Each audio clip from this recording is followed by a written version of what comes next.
menyampaikan satu catatan pimpinan. Jadi boleh saya sampaikan dan kami bacakan. Boleh, silakan dibacakan kejadian khususnya, Bang. Ya.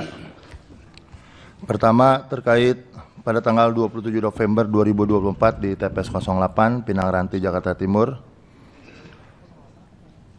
Sekitar pukul 12.10 sampai dengan 12.40 telah dilakukan dan dengan dugaan tindak pidana pemilu yang tertangkap tangan terkait adanya oknum KPPS dan oknum PAM TPS dengan sengaja dan sadar mencoblos salah satu nomor paslon gubernur dan wakil gubernur yakni nomor 03 pada 18 surat suara. Itu yang ketahuan ketua. Ya, dibacakan aja, Bang. Hal itu peristiwa pada TPS 08 Pinang Ranti di Jakarta Timur patut diduga bisa terjadi di TPS-TPS lainnya, di mana hak pilih warga Jakarta disalahgunakan oleh oknum petugas KPU yang seharusnya profesional dan netral. Apa yang terjadi hal tersebut bisa juga diduga terencana sehingga demokrasi kita ini ternodai dan tercoreng. Yang kedua, dalam hal asas profesionalisme KPU, khususnya KPU Jakarta Timur, tercermin dan ditunjukkan tidak adil dalam menegakkan keadilan, dalam memberikan sanksi kode etik yang terjadi di TPS 028 Pinang Ranti, Jakarta Timur, yang seharusnya seluruh instrumen di TPS 08 diberi tindakan kode etik, menyeluruh tidak hanya parsial kepada orang-orang tertentu. Kemudian seharusnya sudah jelas itu bagian tindak pidana dan juga pelanggaran administratif yang tentunya bisa dilakukan PSU. Akan tetapi sampai hari ini tidak ada PSU. Yang ketiga, rendahnya partisipasi pemilih sehingga hanya mencapai 48,56 ya. Di Jakarta Utara dari DPT yang terdaftar karena ada beberapa hal. Adanya C6 atau kalau dibilang kemarin adalah C pemberitahuan yang tidak tersebar secara baik, tidak didistribusikan secara benar kepada masyarakat.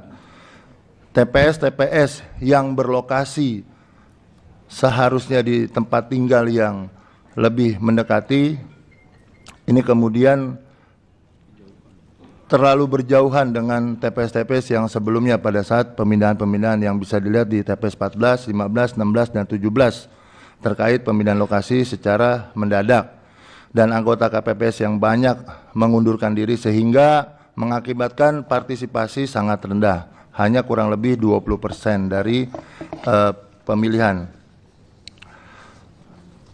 Selain daripada itu, persoalan C1 C6 yang memang atau C pemberitahuan yang tidak tersebar secara keseluruhan ini berdampak pada penurunan kualitas. Dibacakan itu iya, aja, Pak. Bang, enggak usah di ini.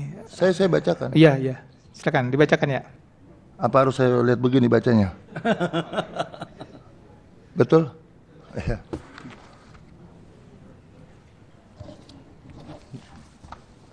Ini masalahnya tulisannya agak gimana gitu. Tapi esensinya sama. Oke, saya bacakan yang via ketikan saya lah.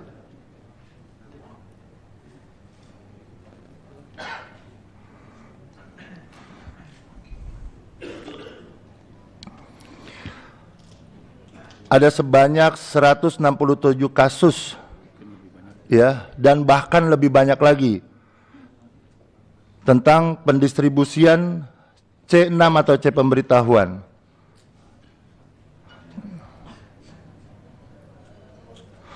Yang menurut kami seharusnya bisa dilakukan PSU. Dalam hal ini kita memiliki banyak rujukan, diantaranya putusan Mahkamah Konstitusi 247. Akan tetapi pihak Bawaslu dan Panwaslu tidak sama sekali mengindahkan apa yang sudah kita laporkan. Dan ini terjadi secara keseluruhan dan masif. Baik dari Jakarta Selatan, Jakarta Barat, Jakarta Utara, Jakarta Timur, Jakarta Pusat, termasuk di Provinsi DKI kami melakukan pelaporan, akan tetapi sampai hari ini diputuskan ini kegiatan rekapitulasi, tidak ada satupun laporan kami yang memiliki hasil akhir seperti apa.